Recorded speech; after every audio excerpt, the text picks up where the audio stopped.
Hey everyone, and welcome to this video. So like the title says, today is Top 10 Practical First Cars.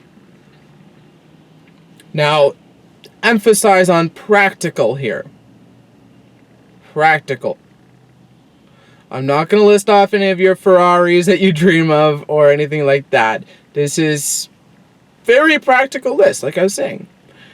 Something that you can afford, where the insurance is going to be low, or relatively low, considering that it's your first car. The repair costs won't be through the roof. The fuel costs won't be ridiculous. Some of them may be a little more thirsty than others, but that's how it is. So yeah. And such things like that. Just very practical list. Anyways, let's just get on to the list now. First one. Well, this is very tried and true. Toyota Corolla. They're practical. They're reliable. They go a long time. They are relatively cheap to fix. They're easy to find. And they're great cars if you're getting older ones. Like, my budget I've set for this is $5,000 and under. And you'll probably find about 05 and back, or 05, 06 Toyota Corolla. And some newer Toyotas do have oil burning issues, but the older ones do not. Keep your oil changed, keep it maintained, that Toyota will last forever. On to the second one, once again, tried and true. Toyota RAV4. Little 4-cylinder, or even V6, all-wheel drive or four-wheel drive. Being small, they still get really good fuel mileage, and they're still very decently built cars.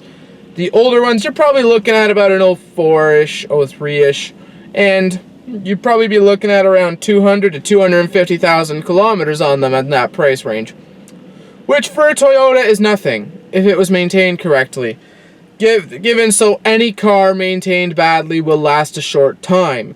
So make sure maintenance has been done on it. And if the owner can show you a full service history, that's even better. You know this car's been maintained. And if you ever sell the car and you keep all your history of what you do to it, like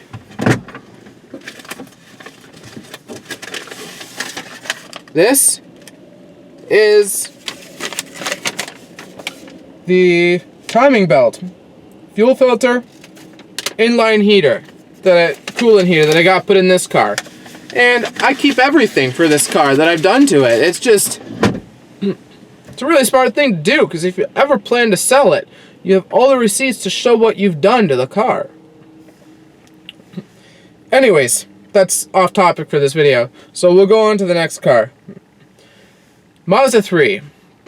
I actually almost bought a Mazda 3 a couple years ago, and I kind of wish I had now. Hatchback, tinted windows came with it. It was nothing fancy, but it was a nice car. It drove nice. It was low mileage. It had only 140,000 kilometers on it when I was looking at it.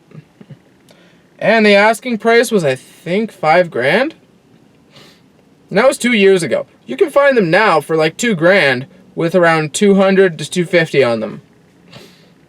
The challenge of the Mazda 3, though, is finding it where it's not too rusty. Which is doable. It's really doable, and I've found a bunch on Kijiji that I'm almost tempted to go out and buy, because I would love to have a winter beater, since my TDI does not have amazing heat in the winter. But anyway, yeah, that's one car I would consider for sure. And the bigger brother to the Mazda 3, Mazda 6. There's a sedan and there's a hatchback. The hatchback is very practical. The whole hatch opens up in the back. It's huge. And you can fit lumber, you can fit plywood, you can fit so much in the back of a Mazda 6 hatchback. Its size is very practical. Its fuel mileage with the 2.3 liter is very reasonable. And if you get it manual, it's a very fun car. And yeah, it's a great car. It's essentially the twin of the Ford Fusion, which is a great car. Very well built, very well made, and very well designed. And it's not overly expensive to fix either. It's certainly more than the Mazda 3 to fix, but it's not crazy expensive. Now this one here is sort of two cars, but one car is for the next one. It is the Toyota Matrix or the Pontiac Vibe. They're the same car underneath it all.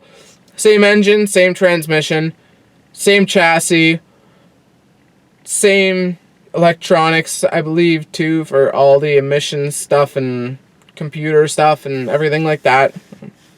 There is a few differences between the two, mainly being the skin of the car. The skin is very different. But that's because one is a Toyota, one is a Pontiac. Unfortunately, the Pontiac Vibe got discontinued when the brand ended, and that's one car they should have brought over to Chevy, because that was an awesome car. I don't care what anyone says. That car should have been brought over to the Chevy nameplate.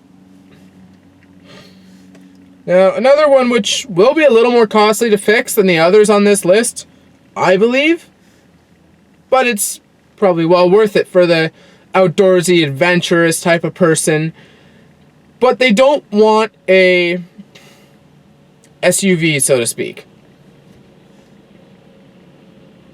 Subaru Legacy. They have a flat 4 or a flat 6.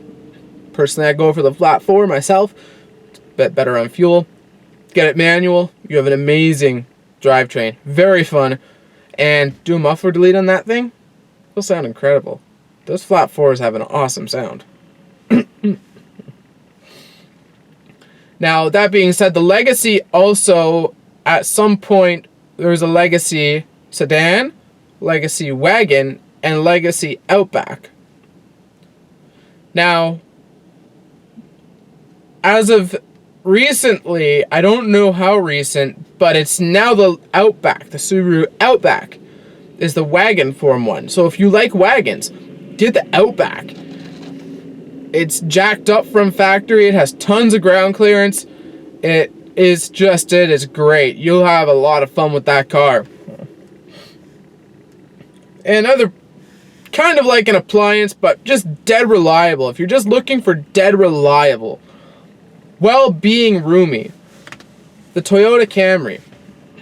Awesome car for reliability. Just awesome. I know a friend that had one, still has it actually. It's pulled off the road now, but it has 430,000 kilometers on it. And it still runs and perfect. Sure, it burns oil, but he also didn't really do much maintenance to it. So the fact that it made it that far is just incredible alone. Because it shouldn't have made it that far. But it did. And it's pretty impressive for the 2.2 liter to make it that far. With a bad maintenance record. No, I did not forget about you truck people. I did put one truck in here. Now, I will explain my reasoning behind this truck when I say it. Ford F-150 V6. Now, I know, V8. But very practical being the V6 means you'll get a bit better fuel mileage. And if you want to work on it yourself, it's a bit easier to work on it yourself because it's more roomy under the hood. Now, the ones I would specifically aim you to is either an old body style with the 4.9 straight 6, or, which that one's a torque monster. That thing is amazing for torque. Or the 4.2 liter V6 up until 2010. From 97 to 2010, they had that one, I believe. And it does have some head gasket issues, but it's not an extremely hard job to do. And they're just really reliable overall. They're really powerful for what they are. Like 205 horsepower. I know it doesn't seem like a lot, but you don't need a lot of power. So yeah, that's that's what I think about that one. Okay, now I lost my list. Now, I'm actually driving one of these right now. It's my daily driver. Any Mark IV Volkswagen. They're amazing for insurance prices. They're extremely low. They last a long time, especially if you get the TDI. Now, what I would recommend is do not get the automatics. My opinion of the automatics, which to take with a grain of salt, this is my opinion. I think the automatics are complete junk in these cars. If you want a Mark IV Volkswagen, get a manual. They're just so much more reliable. They're so much more fun. And these cars have probably one of the best gearboxes I've ever driven. So smooth, so easy to drive, and just really nice to drive cars overall. They handle great. They're cheap to buy parts for too. They're really cheap.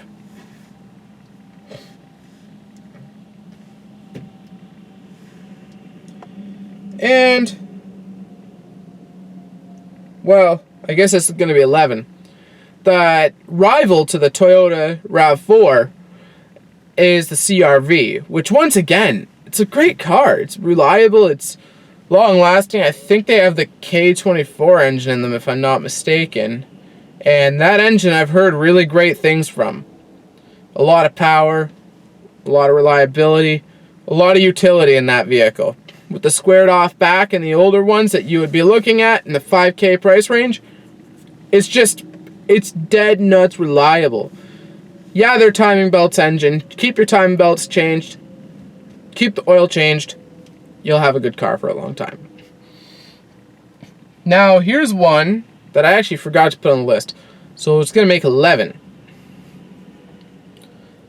A GMW body with a 3.8 liter V6. They do have a little bit of shortfalls, like their transmission is a little weak for what I would want. But they're not awful. I've seen them high mileage. I've seen them last. But the reason why I say them, specifically with the 3.8, is because that 3.8 liter is an awesome engine. You'll never run into issues with it probably.